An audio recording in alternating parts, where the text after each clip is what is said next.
Yeah, boy.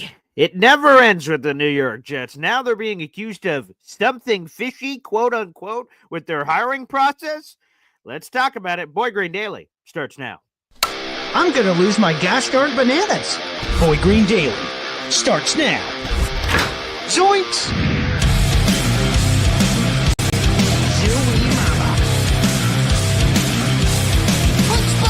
I made it clear that my intention was to play, and my intention was to play for the New York Jets. You're fucking awesome.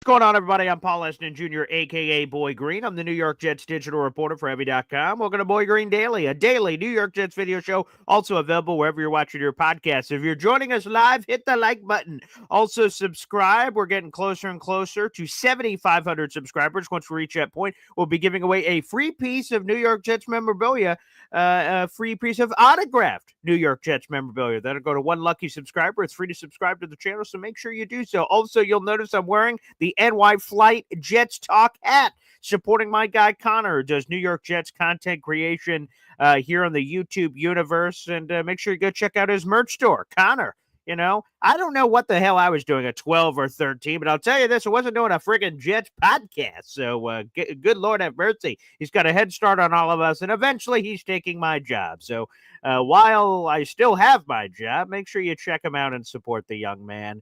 Beautiful. But let's get into it here. We got a full article in the YouTube description down below, and let's get into this subject matter. The Jets have been accused of something fishy going on with their hiring process. They ended up hiring Aaron Glenn and Darren Muji, and Rick Spielman was hired as a senior football advisor. Of course, the Jets made all these other hires with their coaching staff as well. That's all true.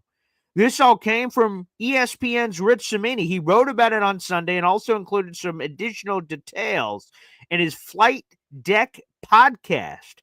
Here is some of the stuff here from Rich Cimini. This was from the written column, and I'll give some more from the Flight Deck podcast. All the links are down below here on YouTube. Here's from Rich. Quote, Rick Spielman's hiring and his overall role in the selection process did not sit well with some of the GM candidates who lost out to Darren Muji. Three of them pointed out to ESPN the connections between Rick Spielman, Darren Muji, and current Denver Broncos GM George Paton. Cimini wrote in his piece on Sunday, calling Broncos GM George Paton, quote-unquote, a Spielman protege from their work together with the Minnesota Vikings. And long story short, let's go to the podcast. I think there's some interesting stuff here.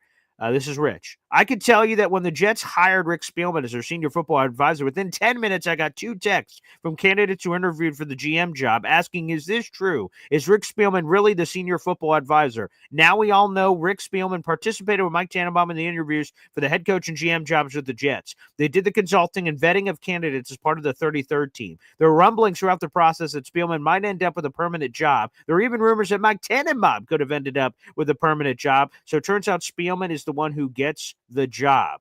And he talked about the background between Spielman and Paton working together in Minnesota. Paton was Spielman's right-hand man. Then George Paton becomes the Broncos GM. That's where he runs into Darren Muji, who comes from Denver. Muji gets a job in New York. Spielman gets a strong recommendation on Muji from Paton. Spielman gets hired by Muji. Beep, boop, boop, boop, bop. And now everyone's like, whoa, what's the funky business happening here? Is the accusations from some of these people. And I just have to say this. This is the most ridiculous thing I've ever heard. That the Jets are being accused of something fishy here, people. The Jets interviewed 31 bleeping candidates, man. In totality, when you combine the GM candidates and the head coach candidates, 31. 31. That was 15 GM candidates and 16 head coaching candidates. There is nothing fishy about this process. The Jets entered this process with a very open mind, saying, hey, man, we're going to interview a ton of people. Woody Johnson said all of these were basically the same interviews that they did with each of these people. And they went through this process, and they're talking to these people, and then ultimately they land on the Darren Muji and the AG, landing spot. And Rich Samini says something, they accused of something fishy is something that happened here. At least 3 of the GM candidates that lost out to Muji openly asked to Rich Samini, what the hell is happening here? This is an inside job. Come on, man. To me, that sounds like sour grapes. That sounds like, geez, I didn't get the job and I'm pissed off about it. Come on, man. Ridiculous. It sounds like sour grapes to me. And by the way, real quick, if I may, if we're going to accuse anyone of something fishy, I think folks should redirect the anger at a different AFC East team. You want to talk about something fishy? What about the New England Patriots, right? So I just mentioned the Jets interviewed 15 GM candidates and 16 head coaching candidates. You know how many people the New England Patriots interviewed for the head coaching job? 4. And those 4, 2 of the 4 were Rooney Rule requirements. That was Pep Hamilton and Byron Leftwich. To hire a person of interest in the NFL at head coach, GM, and coordinator, specifically head coach and GM, you have to interview 2 external minority candidates. The Patriots interviewed the bare minimum that they had to, which was Pep Hamilton and Byron Leftwich, who they brought in on the same day, and they released the same social media graphic saying, hey, boop, boop, we just interviewed these 2 guys, and the other 2 guys they did, the Jets, or the Patriots rather, were Ben Johnson and Mike Vrabel, 2 white guys, okay? So if anyone wants to claim something fishy, then New England should be the one that gets accused. And people that are just joining us here, again, the articles in the YouTube description down below, you guys can catch up. The Jets have been accused of, quote, something fishy with their hiring process by a bunch of the GMs that missed out on the job. That's Rich Samini revealed that was the case. That these sources that are like, hey, what the hell's going on here, are the people that lost out to Muji. Again, to me, that sounds like sour grapes. It doesn't sound like the Jets had a bad process. It just simply sounds like a couple of people didn't get the job and they're pissed off about it. Sorry, man. It is what it is. 100%. NC Green thrown up here. Again, if we're going to start accusing people of something fishy, why don't we look at New England Patriots land? They made a mockery of the Rooney Rule. They interviewed Pep Hamilton and Byron Leftwich. Those 2 individuals have been out of the NFL since 2022. That was 3 years ago. And those are the 2 in the same day that you interview, and then you slap them on the same graphic in a complete disrespect. Look at the Jets interview graphics. Every person got their own interview graphic. You just throw 2 guys together randomly. Boop, boop. Lazy-ass social media team, but it shows what's truly going on here, man. It shows truly what's going on here. They got fishy business happening over there, and then they just end up hiring Mike Vrabel. So, again, I just want to say, and Albert Breer, by the way, I'm not the only one saying this. NFL insider Albert Breer accused the Patriots at the time of performing quote-unquote sham interviews to check off the Rooney Rule box. So, again, people, let's just make sure we check ourselves before we wreck ourselves, okay? Let's go over in that direction. Jets getting accused of something fishy. Come on now. Come on. Aaron Glenn is a minority. What do you mean there's something fishy going on here? By the way, the Jets, they are, especially under Woody Johnson's ownership the last 25 years, look at all the head coaches that are of minority. Robert Saleh, Herm Edwards, Todd Bowles. The Jets have been helping the efforts. Look at some other NFL teams, man, accused of something fishy here. It's just ridiculous. Absolutely ridiculous. So I saw that and I'm like, huh? What? Who? Where? Huh? Come on, man. Come on. It's sour grapes, as far as I'm concerned. Absolutely sour grapes about this accused nonsense. And just ridiculous. The Jets can be made fun of for a lot of things, and boy, have they been. The playoff drought, which is the longest in team history, the playoff drought, longest in North American sports right now, actively. Jets get made fun of a lot of stuff. Fishy behavior with their hiring process is certainly not one of them. It was an exhaustive process. Some people said too exhaustive, like they went too far, interviewing too many people. There were those accusations out there. But that's something fishy, that it was an inside job that they knew the whole time. Folks, I hate to break this to you, but But in life, it isn't always about what you know. It is who you know. It is what it is. It happens in the NFL. It happens in the real world.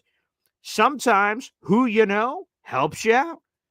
I have no doubts that Rick Spielman, knowing George Payton, and George Payton going over to Denver, George Payton knowing Darren Mucci interviews for Jets job. Oh, shoot, there's Rick Spielman, the guy from the 33rd team who used to work for George Payton. I have no doubt that all of that connective tissue certainly helped Rick Spielman eventually get a job, because when Darren Mucci took the Jets GM job, he probably looked back to George Payton. Oh, my mentor, I so appreciate you coming in. Thank you, man. Thanks for all the help. And he's probably like, hey, that Rick Spielman guy's a pretty good guy. He's like, all right, if you say so, Rick Spielman, come on aboard. I have no doubts that happened, but that doesn't make it something fishy. That makes it the world. He, being Muji, would want to work with someone either he knows or that's in the inner circle. Rick Spielman would be in the inner circle. Now, I'm just glad that the New York Jets didn't hire Mike Tannenbaum on a permanent basis. That would have looked super sus, because Mike Tannenbaum's been here before, and it would have looked super sus. And just in general, I don't think it would have been good for the organization to have a guy who used to be in the GM chair, and then now, I don't mind Tannenbaum helping with the way he helped. The 33rd team, while a lot of people made fun of it, I think it helped. They coordinated interviews, they vetted interviews, they set up the process. They seem to be a big help to landing with our two guys. So thank you, 33rd team. Appreciate you. You did wonderful work for Washington last year, and now we're here. Awesome. I think they did a wonderful job. But I'm just so happy that we ended up here. I'm glad that we got Spielman instead of Tannenbaum. Spielman's been this longtime NFL general manager, multiple stops. He brings a different vibe than Tannenbaum. I appreciate what Tannenbaum brought to the table, but I just, ridiculous. I just don't understand. Strange, bizarre, everything in between.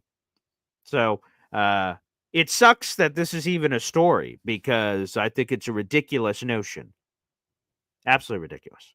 What isn't ridiculous is number one Austrian Jet fan gifting memberships, baby. Look at that, a 5-pack of Boy Green Coffee Club memberships. Hey now.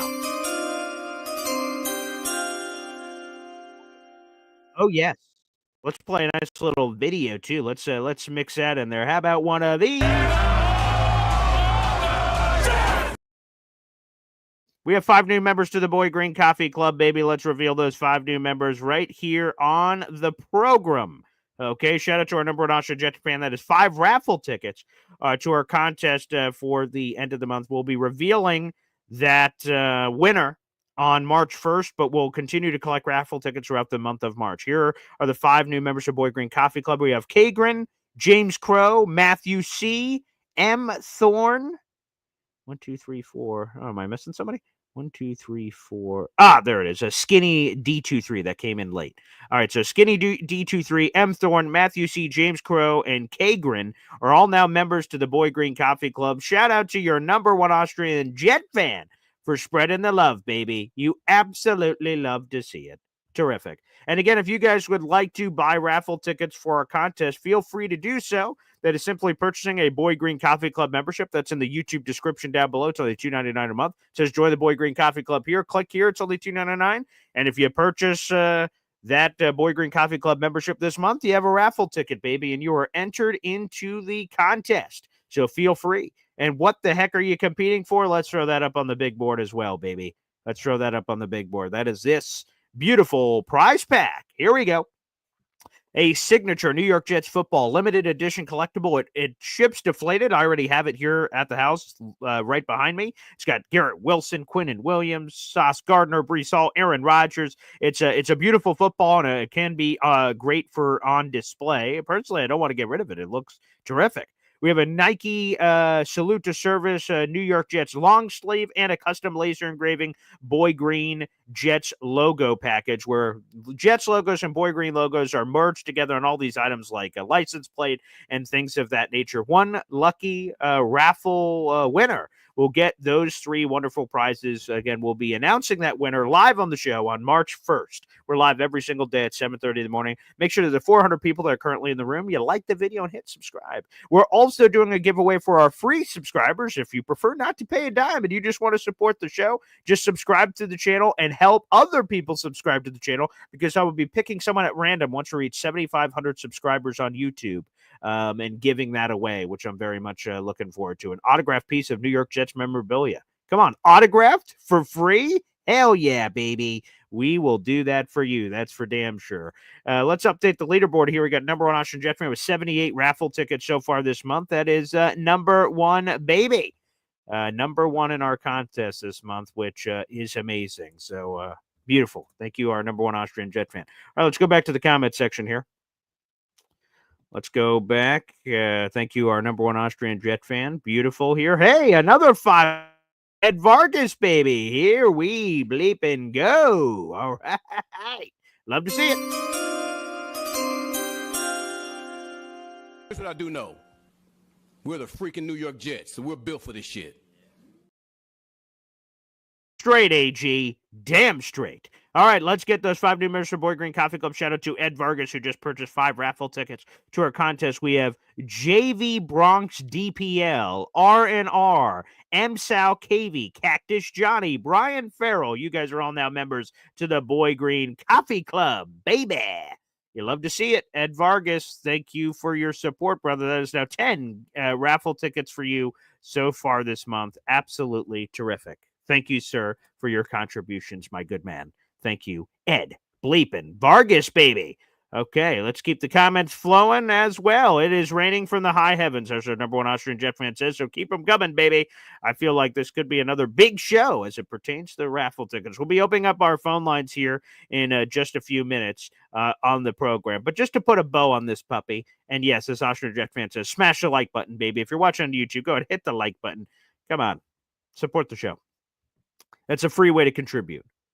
But I just have to say this. Come on, man. Let's see what this power structure is. Is this going to work? I have no idea. I have no idea if Aaron Glenn and Darren Moji are going to be this great combination, salt and pepper, yin and yang, mac and cheese. I don't know. They sounded great at the presser. It was mostly AG doing the talking. You know, I'm excited. You know, there's a newness here. Darren Mucci's the 3rd youngest general manager in football, so there's some upside there of like, okay, what's this cool young cat going to bring to the table? We'll see. Former quarterback turned wide receiver. I'm sort of interested. AG, a homecoming story. Like, that's interesting to me. He's laying down the line. And obviously, decision number 1 is come out. We're waiting for the Jets to make an official statement. We'll see if that comes at some point this month before we reach free agency. Like, because there's going to be, if the Jets are moving on from Rodgers, obviously there's going to be a transactional move of cutting, trading, whatever. It seems like a trade's unlikely. So cutting Rodgers, and that graphic, the Jets have released Aaron Rodgers. Like, that's coming. But I would imagine ahead of time we would get some sort of a, hey, man, we appreciated the Aaron Rodgers era. Thanks for the run, but God bless, it didn't happen. Like, I would anticipate that, but quite frankly, we haven't heard anything from that standpoint. So I don't know when that's coming. But the first big move is there. And every, whatever you want to call it, every regime has a chance to make a move. When John Idzik was hired, his first big move was, what do I do with Darrelle Revis? Do I give him another contract extension? Or do I trade his ass? And he traded his ass to the Tampa Bay Buccaneers. And Revis spent a year with the Jets or the Bucs rather. And John Idzik got a bunch of picks. He ended up using that pick he acquired in the Darrelle Revis trade on Sheldon Richardson, who was the defensive rookie of the year, and the Jets look like geniuses. Then the Bucs cut Darrelle Revis a year after the trade, and the Jets had the chance to do the funniest thing of re-signing Darrelle Revis a year after trading him away for a bounty of picks. And I said, oh, man, John Idzik has a chance to be a genius here. This is going to be great. And he didn't, obviously. Instead, Darrelle Revis went to the New England Patriots. Then he won a Super Bowl and eventually came back to the Jets. But, you know, it was all that hoopla.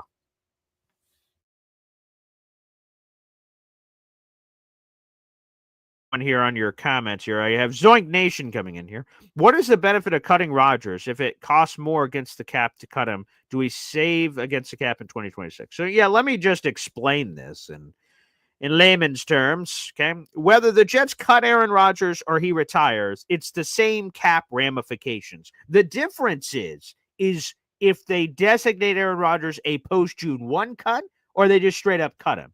And what that means is you get to spread the dead cap hit. So there's a $49 million dead cap hit coming for the Jets.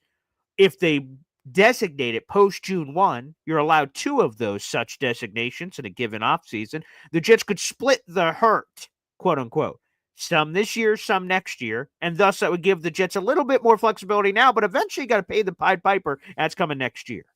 So it's not about cutting him or this or that or the other. It's really the June designation. What decision? So if the Jets decide to cut or trade him, again, it looks like cut because it doesn't look like he will be able to be traded. So okay, you got to cut him. Now you got to say, is it just a normal cut or is it post June 1? Do we want to drag this out? Again, it will give you a little bit more flexibility now, but also you're going to have to pay that later. To me, I'm jumping on the grenade. I want to eat it all right now. Do the Denver Broncos, right? They ate a bunch of dead cap this past season, and guess what? They still made the playoffs, and they were able to overcome it with good drafting. Now, I'm not saying that guarantee happens to the Jets, but I'm jumping on the grenade. I'm eating it, and then let's move forward and have a clean books, as clean as we can in 2026. If you split it up, you're going to have damage in 2025 and more damage to deal with in 2026. Like seeing Aaron Rodgers on our books in 2026 after him having not played for the team for a full season, then won't play in that season for the Jets, just feels less than ideal. Allen says a post-June 1 cut on Rodgers makes no sense. Post-June 1 cut should be C.J. Mosley and maybe Allen Lazard. Certainly, you could make that argument that you could go in that direction. The bad news is that the Jets have so many options to be June 1 cuts. Like, that's not good. That's not a great place to be. But J-Boy says Denver blue point 1,000%. And it's true. Denver ate the shit from Russell Wilson, and he had halfway decent success with Pittsburgh, right? And Denver's getting dunked on early in the season. But look at what they were able to do. They were able to overcome it. They drafted a rookie. That certainly helped financially, obviously, but they figured it out and ate the cap and then still made the playoffs and got roundhouse kicked in their throat pipe against the Buffalo Bills. But hey, man, they made it to the playoffs. That's more than we could say in a long time. So I do believe Denver would be that blueprint here of making it something interesting. Again, we got 540 people in the room. Like the video, hit subscribe, baby. Keep those comments and everything else coming here on the show. We'll be opening up the phone lines in just a little bit. Again, another shout out to NY Flight Jets Talk, baby, a great Jets podcaster. Again, at 12 and 13 years of age, he's been developing. This Jets podcast has been pretty special. So shout out to Connor Long out there. Cranking out the Jets content. We appreciate you, and you guys can pick up your own NY Flight Jets Talk through his merch store, so feel free to do so. Beautiful. Without further ado, let's jump over to the phone lines. We'll jump over to the phone lines early, but I'll also say, for those who are just joining us and are like, what is this about something fishy happening with the process? Again, at least 3 of the candidates at general manager that lost out on the job to Darren Muji told Ritsamini, texted him, reached out to him, that, hey, something fishy, what the hell's going on here? This is an inside job. They accused the Jets of all kinds of things about all the connective tissue that seems to exist between the general manager that was hired, Darren Muji, their head coach, Aaron Glenn, and then Rick Spielman, and all of it connected together. They said that it felt like, this inside job, which is crazy. Before we go to the phone lines, another comment here from Alan. BG, look at all the void year guys. Well, we will have cap hits through 2027. What a joke. Another reason why Douglas was an unmitigated disaster. He just kept kicking cans down the road that didn't need to be kicked down, like Carl Lawson's and CG Uzama's and Tyler Conklin's. I mean, Lake and Tomlinson's. I mean, he just did brutal work to the cap. And then that's okay to do the brutal work to the cap if we get the dopamine of the reward. Playoffs, winning seasons. None of that shit happened. So we got all the losing, and then we have to deal with the ghost of Christmas past with all these guys that are no longer on the team, man. It's terrible, Alan. Absolutely terrible. All right, let's do this. We'll open up the phone lines next. Again, we got 600 people watching. If you're watching on Facebook or Twitter, hop on over to YouTube, youtube.com/BoyGreen25. That's the most optimal way to take in the show. You can like the video, subscribe, join the Boy Green Coffee Club, and everything in between. Plus, you can call into the show and feel free to share your thoughts on this and many other topics du jour. We'll play a quick hep song. We're coming up with phone lines next. Your calls here on Boy Green Daily. Boy Green Daily, Boy Green Daily, Boy Green Daily. Talking just football, man. Boy Green Daily, Boy Green Daily, Boy Green Daily. The New York Jets Football Club. Wow. Offense, defense, special teams. Watch the Super Bowl season with Boy Green. Jets, Jets. Boy Green. I might say this all the time, but I believe it. And God bless Hep. Appreciate what he brings to the show. I say this all the time. The Jets are going to win the Super Bowl again. I know it's going to happen. I can feel it in my plums, baby. And when it does, we're going to look back at all these terrible times and go, see, the lows of the lows are going to be worth it when we hit the highs of the Super Bowl championship that is coming for the New York Jets. I believe that in my loins, and I believe that wholeheartedly. Keep the comments flowing, everybody. Again, phone lines open. That is youtube.com/BoyGreen25, baby. Feel free. All right, let's go to the bagless June, the GM, here on the show. What's up, June? What's going on, my man, Paul? So check Good to this see you, out. pal. I want to give a little history for the maybe if there's any bandwagon jumping Jet fans, but this would be a terrible team to be a bandwagon fan of. That's definitely true. Yeah. Well, for those who don't know the history, right? Back in the days when the Jets played in the Super Bowl, we represented the AFL, American Football League. The sports writers were murdering us. We were not expected to win that game. Definitely not. Because we won that game and beat the mighty Colts, because the Colts back then were like the team of teams. We've never really gotten favored by writers in the NFL. They've always picked at our organization for nonsense. And this here is a non-issue. We did nothing wrong, because guess what? The job you work in right now, whether you work in McDonald's or you work for Aetna and then any other high insurance company or in the medical field, wherever you work at, it's political, baby. It's always been political. It's politics, okay? It's who you know. That's what it is. So is it a surprise that Muji brought in Spielman because they kind of know each other? And that's nothing new. Like Paul said, you want to talk about crazy? How about firing a coach 1 year into his job? A coach that already knew he inherited a team that had no talent. You fire him on some, I feel sorry that I let him go. I don't know why. All this crazy stuff. Then everybody knew Vrabel was coming. You interviewed two black head coaches, like Paul said, that were sitting down eating popcorn, coaching Pop Warner somewhere. But it's a non-story. You want to know why it's a non-story?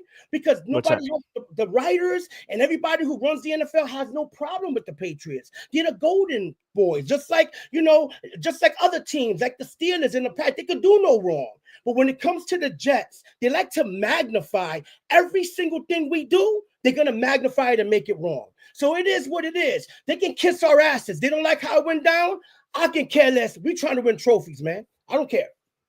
And let me throw another one out there. Again, this one also didn't get a lot of play, which is sort of crazy. I mean, the hiring of this team was made fun of, but the process wasn't looked at as closely as it should have been. What about the Dallas Cowboys? Okay, they interviewed like 4 guys. The only one that was an external guy that they really had no relationship with was Robert Saleh. And apparently, we heard that they really, if they didn't get Robert Saleh as head coach, they wanted him as a defense coordinator. So it seemed like they had, alternative means anyway to even interview him. You interviewed Brian Schottenheimer. He was already on the team. You were doing the talking with Mike McCarthy, who was already part of the team. Like, the people they looked at, Kellen Moore, former Dallas Cowboy guy, Deion Sanders, former Dallas Cowboy guy, like, they just looked inward outside of Saleh. Everybody was in-house. They didn't even run a real process either, and they ended up on Brian Schottenheimer. Yet the Jets are the one they're catching the heat. It's always like that, though, Paul. If you look at any show, whether it's Fox, ESPN, CBS, they always, when it comes to the Jets, even when Rodgers when he first came in, this is a bad move. There's always hate on us. There's always something negative about our Jets. That's why, as Jets fans, we should stick together instead of fighting each other in the comments over nonsense. We all want the same thing, bro. We all want a Super Bowl trophy. I've lived through Kenny O'Brien getting drafted over Dan Marino. You talk about pain? Please spare me if you've just been on the bandwagon the last 5 years. Talk about I'm a diehard Jet fan. Diehard? That I've been through every AFC championship loss, okay? I've been to bad draft after bad draft after bad draft. I mean, come on, man. You know what it is to finally have Bill Parcells, and we're right there on the cusp of greatness, and Vinny goes down. Ironically, with an Achilles, it is what it is. We got a lot of stuff with us. But please know, the NFL does no favors for us. Like putting us week 1 against San Francisco on Monday night. Then you damn well, A-Rod needed a little time to warm up. They could have put that game in the middle of the season. Nah, let's embarrass them early on. Listen, bro, they have something against us, but it's okay because I'm confident. I get it. We all hurting over Rodgers. I'm over that. That's over it. Okay. That's like an ex who left you. It's over. She's with the next man in the jacuzzi. It's done. My thing is this. Yes. I think Glenn was the right hire. Yeah. Moody did the right thing. He's a first-time GM. You're damn right. You better call Pops, who helped you, who groomed you. Who you think Paul goes to for some wisdom? Pop Dukes. He's blessed to have a father to go to with wisdom. My father died years ago. I wish my dad was around for some of the things I'm going through now as a man. You know what I'm saying? But it's political. It is what it is. The NFL can kiss our ass because I'm telling you now, if you think that these two don't have a plan, they got a plan. They're not just going to let Rodgers go. And by the way, that's why the bag is off, Paul. The truth is out. All they did. So what you make? So let me ask you that, June. What you make of the truth that we received? Again, there's one more layer of truth. I think I won't speak for you, but I'm sure you want to hear and I want to hear. Well, when Aaron Rodgers comes back from out of the country and Pat McAfee is off their week, I'm very curious to hear Aaron Rodgers step up to the mic and share the third wheel of this story, of his perspective of being in those meetings and what actually happened. So we've got another layer here. To your point, Diana Rossini spilled all our guts on the table, but there's still one more layer, and that's Aaron, and I'm curious to hear that too. Well, here's the thing, right? There's really no layer he can bring. You know what the layers he's going to bring? He's going to bring it's not my fault. Because let's not forget, towards the middle and end of the season, he kept taking shots at ownership. He kept taking, I've never been cut. Listen, Rodgers was my favorite quarterback when he was in Green Bay. How could my favorite quarterback be a Jet? We have no quarterbacks. So that was my favorite quarterback. But here's the reality. He didn't want to come back. Let me tell you something, in your job, in your day job, everybody, I know a lot of people have jobs. I have a day job, okay? Sure. You think you could take shots at the manager or your boss and not be brought into the office and say, yo, what's going on with your mouth, bro? So listen, he wanted out. That's why he kept on making them little comments. This is what really happened. This is what I believe. I believe they were communicating. I believe they said, let's come in, let's have a talk. Look, check this out. Don't get it twisted. We want you here. All right. But we don't want the extra bullshit you bring with you. Okay. All that shit being on McAfee. You can't trust Aaron Rodgers' mouth, bro. Whether you got a COVID shot or not, we don't want you talking about that. We don't want you calling Travis Kelce Mr. Pfizer boy. That's too extra shit that we don't need. So they just said, yo, listen, tone it down. Let's get rid of that show. We want you to be a part of all the team activities, whether it's a cookout in Mr. Woody's backyard or it's freaking training camp. We need you here. He didn't like it. He didn't like it because he's at the age and he earned it. Where I want to do whatever I want to do. I come when I want to come. And they ain't flying. I think that like men, they said, hey, cool. It's not going to work out. We're going to move on. You do know that. Yeah, that's cool, whatever. Right now, they're talking the specifics of how the money's going to work out. And we're moving on. And it is what it is. We all thought he was going to bring us somewhere. He didn't. The minute he came out with the flag, I got a picture. Paul, I got a picture on my phone with tears in my eyes that I took from the joy. And that tear quickly turned to grief. Quickly. So, it is what it is. We all heard over Aaron, but I'm not, I see a lot of other podcasters and they still, kind of talking about why they're angry with Rodgers and this. Listen, man, what are we talking about? It's the NFL, baby, not for long.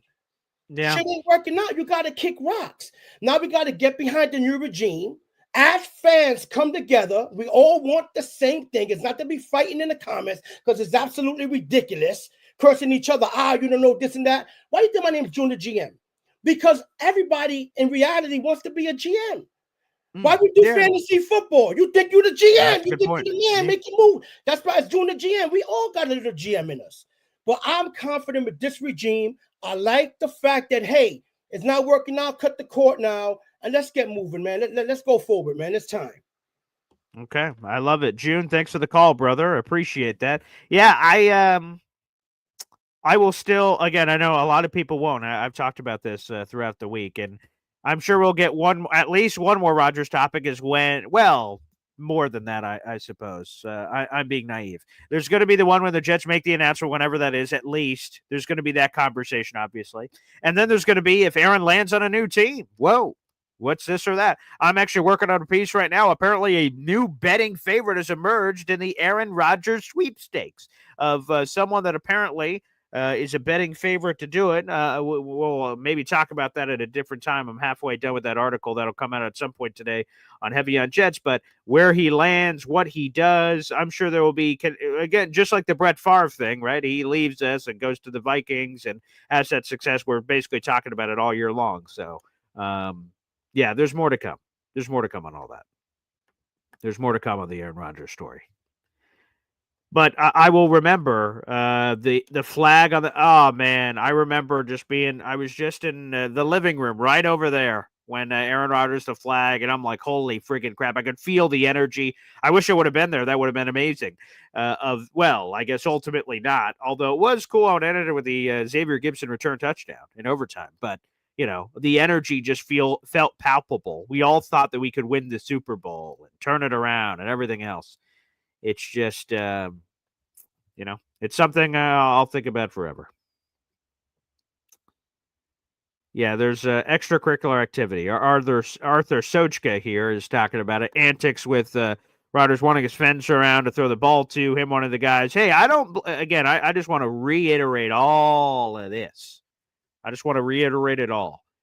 That the Jets swinging for Aaron Rodgers making that trade, I'm not going to do 2020 hindsight. What a stupid trade. Not at all. No, that was the right move at the time. The Jets fucked it up by drafting Zach Wilson. He stunk, and the Jets were like, oh, shit, what do we do now?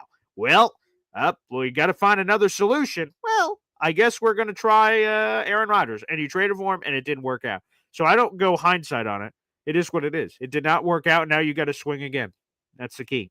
We'll get back to more of your comments here in just a second. Let's go to Hep here on the phone lines. What's up, Hep? Good morning. Hey, good morning, Paul. Hey, fellas. I keep hearing that the Jets want to move up for Sanders. Is that realistic? Would you like it? That's a good question. I would say it's certainly realistic. The Jets are at 7, and these conversations that are bubbling and rumoring and everything else are going to come to head at the NFL Combine. Apparently, Tennessee is open to listening to offers. I imagine Cleveland at 2 would be open to listening to offers.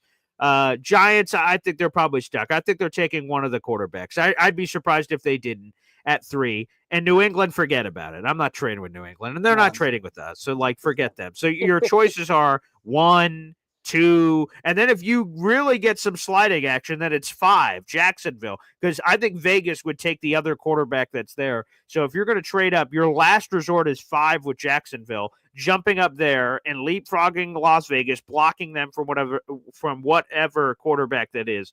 Shedeur is interesting. He has a ridiculous completion percentage. He gets the ball from A to B, which you love to see. He's got a lot of swagger. He's got a lot of self-confidence. That's such an important characteristic because we saw it with Zach when he lost one of many problems. When he lost confidence and didn't feel confident in himself, he's getting the yips. He's skipping passes, and then people are booing him, saying he sucks, and he got in his own head. And again, he's got talent and skill. I don't know if you will ever realize that. Once that sort of clicks, and then all of a sudden you lose that confidence, it's almost impossible to get back unless you're around the right coaching staff that can kind of get it around you. And obviously the Jets didn't have that. So Shedeur has swagger and confidence and all this other jazz, plus the completion percentage. I love that he had a ridiculously high completion percentage, but he got sacked a lot in college. Or was that the offensive line being terrible? Was that a little on Shedeur? He doesn't really bring that mobility aspect. He'd be interesting. Long story short, a lot of word salad here.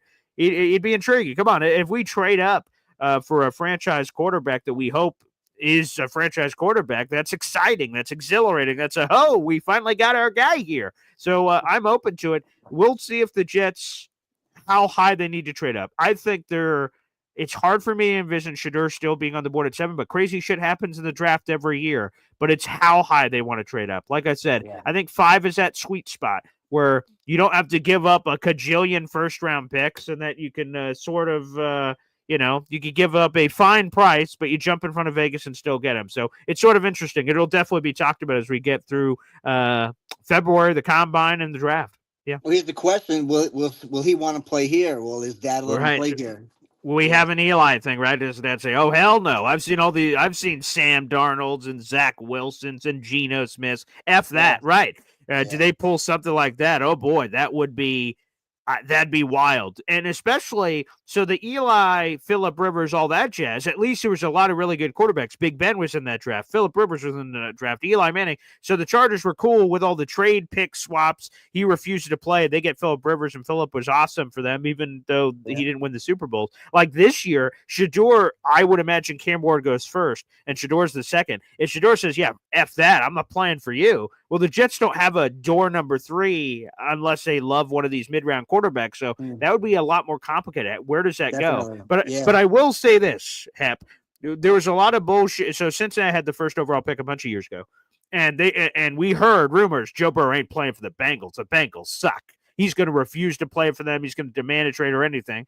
And then nothing happened. He ended up playing for the Bengals, and now here we are. And he's played for many years for them. So sometimes we get a lot of noise about that stuff, but it's not real. So we'll see. Well, I also think probably Dion probably has a semi-relationship with Aaron Glenn, both being defensive. Oh, that's a good point. Yeah. DBs, a long-time NFLers. That's probably a good point. There'd probably be a respect level there, I'd imagine. Yeah, I think so. All right, guys. I'll see you on the rebound. All right. Appreciate it, Heb. Hey, we need to explore all options, man. The Jets cannot be too high and mighty for anybody. Everyone's saying this draft class sucks at quarterback. For me, I'm turning over every gosh darn stone. I'm not just assuming this quarterback class sucks. I'm interested. Let's talk Cam Ward. Let's talk Shedeur Sanders. Let's talk Jackson Dart. Let's talk Kyle McCord. Everybody. Let's investigate every gosh darn option that's on the table. The Jets should 100% do that. They need to do their homework. So I like Hep with the Shedeur Sanders stuff. Let's go. Cup of Philly Noodles comes in and says, supposedly the Titans are not sure how they feel about the first overall pick so far, and I wouldn't be surprised. If I'm the Jets, or Titans rather, I'm flipping a coin taking Abdul Carter or Travis Hunter, and I'm moving on. And that's probably what I'm doing. So I'm probably flipping a coin, taking BPA, plug and play, let's go. I just don't think the ransom, like let's say the Jets trade up to Tennessee at number 1. They're not, in my mind, Tennessee ain't getting 3 number 1s or something crazy because of the class. Every class is created differently.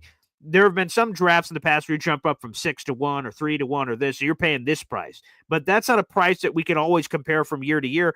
How good the draft class is changes the price. If the draft class sucks, you get less value. If the draft class is great, you pay a higher premium. That's how it works. So if the Jets traded from 7 to 1, I know what the draft value chart says and things of that nature. I don't think it would cost 3 number 1s. I think it would obviously cost your first round pick swap. It would cost your first the following year, and then we figure out the rest of the pieces. That'd be my gut. Is someone willing to do that? That's a conversation to be had. Go to YouTube Super Chat coming in from June the GM, baby. Every time I get a Super Chat, we hear from my daughter, Soraya Luna. Wow. Appreciate that, June. Woody loves headlines. Sanders would provide that. There is no joke there, June. 100%. There would be a million headlines. First up, a New York team trading up for that would certainly do it. By the way, June, combined with your other Super Chats previously, that's another raffle ticket for you, my friend. 2 raffle tickets for our contest at the end of the month. God bless, June. Appreciate you, pal. But getting into this topic matter here. Yeah, if Woody loves headlines, shoot. Shedeur Sanders. So first off, let's break down all the levels of it. Jets trading up for a quarterback. That'd be big headline news no matter who they trade up for. Okay? First round, all that jazz. Shedeur Sanders being one of these top quarterbacks in the class. And then the son of Deion Sanders, oh my. Prime time? And then Deion talk about, it would be all hell breaking loose. It'd be the talk of the town. It'd be everything. So hopefully he doesn't do it for the headline reasons. Again, let his football people do it. But maybe Woody just loves the result, right? Like he's not factoring in. I don't need Woody making football decisions, but we'll see what happens there. But that would be entertaining. I say it the same way that people have said, oh, Paul, let's talk about quarterback options. Well, like one of the quarterback options is Jameis Winston. Now, would that be a disaster? Maybe. But it would be entertaining. There'd be a lot of touchdowns, a lot of picks, be a lot of flash, So 25 here, a member of the Boy Green Coffee Club. He chimes in and says, don't like Ward or Sanders. If you take one of them, it needs to be a situation where someone falls. Please, God, don't waste capital trading up. That's a good point, too. Maybe just a guy falls into your lap and you're like, all right, let's talk about it. Yeah, my favorite of the two is Cam. I think Cam's a little bit more explosive. He doesn't have as high of a completion percentage as Shedeur does when you look at the raw numbers, but that'd be interesting. J-Boy, this fan base when the Jets trade next year's first and Hall to move up to 1 or 2. Ooh, that'd be an interesting combo. Then you don't have to give up all the mid-round picks. So you get the pick swaps of 7, let's call it 1. 7 to 1. You give up 2026 first and Brees. The problem is next year's quarterback class, they say, is so great. So to give up that first would be, which I'm sure Tennessee would be all about. They drop to 7, still get a really good player. I think there's going to be a good player on the board at 7, to be honest with you. My gut, while a trade-up would be exciting, I'd lose my bananas over trading up. That's a fun, exciting thing to talk about on the show. I'd probably stick and pick at 7. If one of the quarterbacks is there, let's have a conversation. If they're not, okay, give me Mason Graham. Okay, give me this. Here's the math, folks. Only the Jets pick at 7. Only 6 players can go before the Jets are on the clock. Only 6 in any combination. And likely 2 will be quarterback. So now you have 4 players at any other position, which means the Jets, in theory, should get the 5th best non-quarterback player on the board. Okay? You have 6 players taken. 2 of those are going to be quarterbacks, and they got 4 left. And let's say they're any offensive lineman, wide receiver, running back, who gives a shit, whatever. And then the Jets, boom, you get the 5th best player in the draft. That is not a quarterback. That's not a bad place to be for AG. You don't have to trade up anything. You can take a player right there, boop, and see what's available. We're going to have conversations about all these guys like Mason Graham, or I know Ricky's a big Will Johnson guy, or what have you. We're all going to have different guys, I'm sure, as we go through this process. But sign me up for like Mason Graham right now. Hell yeah, baby. Either Key asks a philosophical question. What do the top quarterbacks in the NFL all have in common? They were mainly first-round picks. That would be my guess. I haven't done the math on that, but I would assume so. Let me see. They're all first-round picks. Is that it? Maybe? I'm not sure. I'm not sure what the commonality is.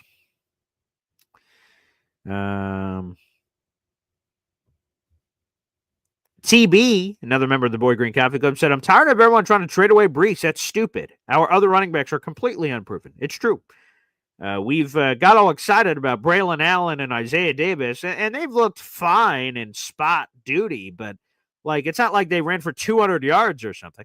So we'll have to see. Brees is entering a contract year, so the Jets have to have some big boy decisions. Are we going to kick those big boy decisions down the road, or are you just going to say, all right, Brees, kill it in 2025, and then we'll probably franchise tag your ass in 2026? Maybe. Do they just go, you know what, we're just going to trade this guy? I don't know. There's a lot of decisions to be made there. I'd probably play it out because I don't know what his value is. If you were to trade him, what would be the value?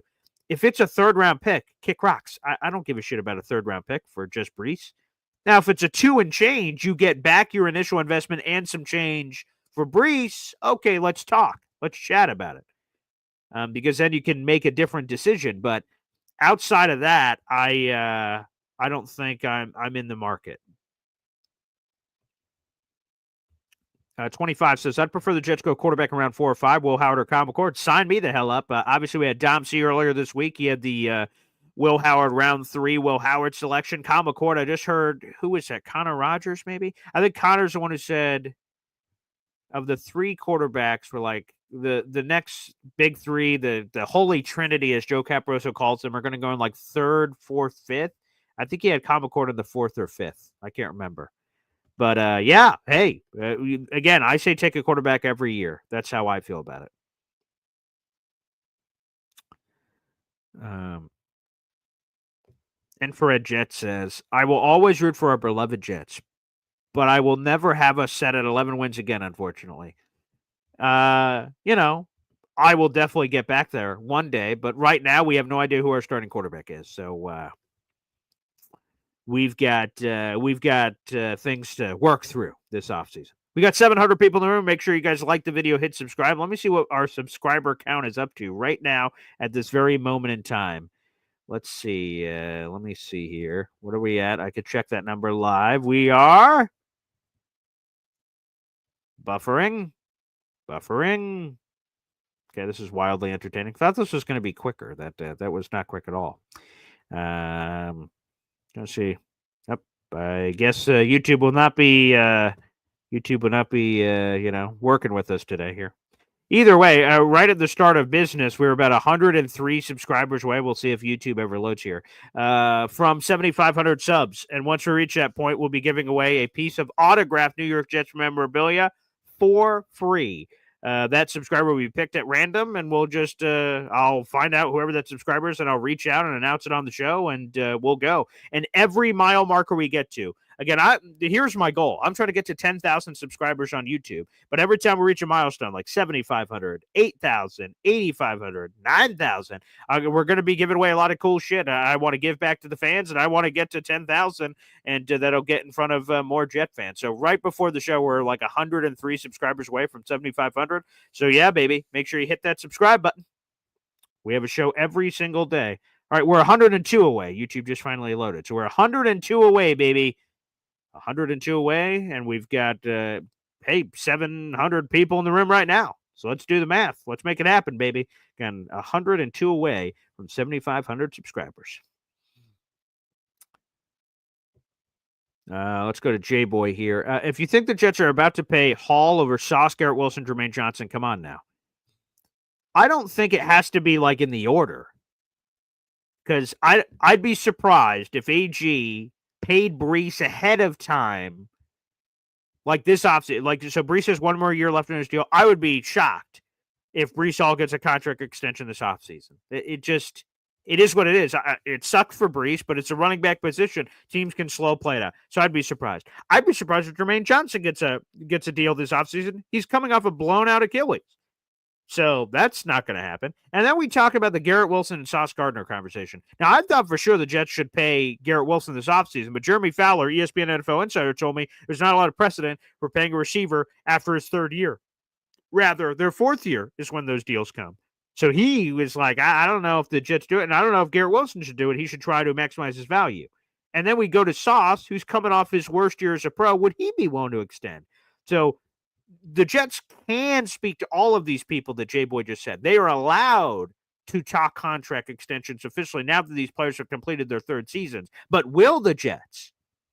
Interesting. We'll see. Fascinating. All right, let's go back to the phone lines. We got a cup of Philly noodles here on the show. What's up, Philly? Hey, what's going on, man? Hey, what's popping? Not much. So, great googly moogly. Aaron got Darren Mujied. That happened. Yeah. I called it. I love that. I called that. I've been predicting a lot of good stuff, like a guru out here. Matt, crystal ball, baby. Let me say something. Yeah. Borgonzi already has let the blood in the water. He did it early, which was crazy. Like when he had got hired, they said, how do you feel about the first overall pick? He said, honestly, everything's up in the air. The calls will come if they do. So he's already anticipating the calls. He knows what he's doing. What I think is weird is that does he feel comfortable with Will Levis? Like nobody does, right? Like no franchise would. No sane person feels comfortable with Will Levis, right? So what do are you going to trade for a veteran quarterback? Let's say not Aaron Rodgers, anyone else. I don't think so, right? Because the team. So I'd find it weird if that dual Carter was chosen there. I feel like it has to be quarterback. Like you just got to find one, right? So if you're going to take a shot every year, they can just end up back again. So maybe they don't care and they'll ride a year of shit and go for Archie Manning next year. Correct. So that would be Tennessee if they decide that, right? So you say quarterback, no matter what, should be the pick at number 1 overall. And the Titans say to themselves, "Fuck, none of these guys are the quarterback." Are good enough. So they say someone else probably thinks so. Hey, reach out to the Waters, find that team. That team goes, "Oh shit, sure as shit, we'll trade up." And then the Tennessee Titans will make sure whoever that is, that it's far enough back where they get a first in 2026 and they say, okay, That's cool. right. We're still going to pick top 5, top 7, top 8, whatever it's going to be. And then we got a first round pick for next year. And this quarterback class is supposed to be better. That'd be a good plan if I was Mike Borgonzi. That's right. That's what I'm thinking. He might, and then he still can take a stab at a quarterback in round 2 or 3. It's not like he misses out. Of course. Exactly. And, right. You know, the team already sucks. But, you know, as him as I'm sorry, it's cold as fuck out here. As him as a talent evaluator, he's obviously good, right? So, I mean, it also projects to say, if he don't think Cam Ward is good, is Cam Ward good enough? Is Shedeur good enough? You know what I mean? So it is kind of odd. Now, you know what I would really like to do? Just to tickle the nose hairs of Jerry Jones for like one last time, get him all excited, and have him think we're going to take Junty, have him trade up, and then just get another pick. Take Tyler Warren. Nice. And then draft a QB later if the two top QBs aren't good enough. You know what I'm saying? Yeah. Like, let's let him come up, trade for 7th, get Junty, let Brees ride it out, and fucking go ahead and grab Tyler Warren and an extra pick in this draft, get some more ammunition, and then just ball out on defense again and get some linemen. Hey, nothing wrong with that. I like that plan. You know, I don't know. See what happens. Hey, I love it. Sorry. Well, Philly, thanks for calling in on the cold out there. I appreciate you, pal. Yeah. There he is. Philly Noodles joining us here on the program. I appreciate it. Hey, that's intriguing. Let's start baiting and switching. Hey, the thing that got me, this was a few years back. This was the Patrick Mahomes draft, actually. So the 49ers were picking second in that class. The 49ers were picking second. The Bears were picking third. And the 49ers said, oh, boy, our phones are blowing up, Bears. You may want to trade up to get your guy. And the Bears went, okay, we'll do it. And that was John Lynch's first year as a general manager. He flips from 2 to 3 with the Bears, and they trade up and give up all these picks to get Mitchell Trubisky, who sucks. But the 49ers collect all these picks. Now, the 49ers selected Solomon Thomas, if I remember correctly, with that pick. So it's not like they made a killing. But it was the Jedi mind tricks of, oh, boy, calls are coming in. You better get your guy. Draft picks. So there's certainly something to be said for that.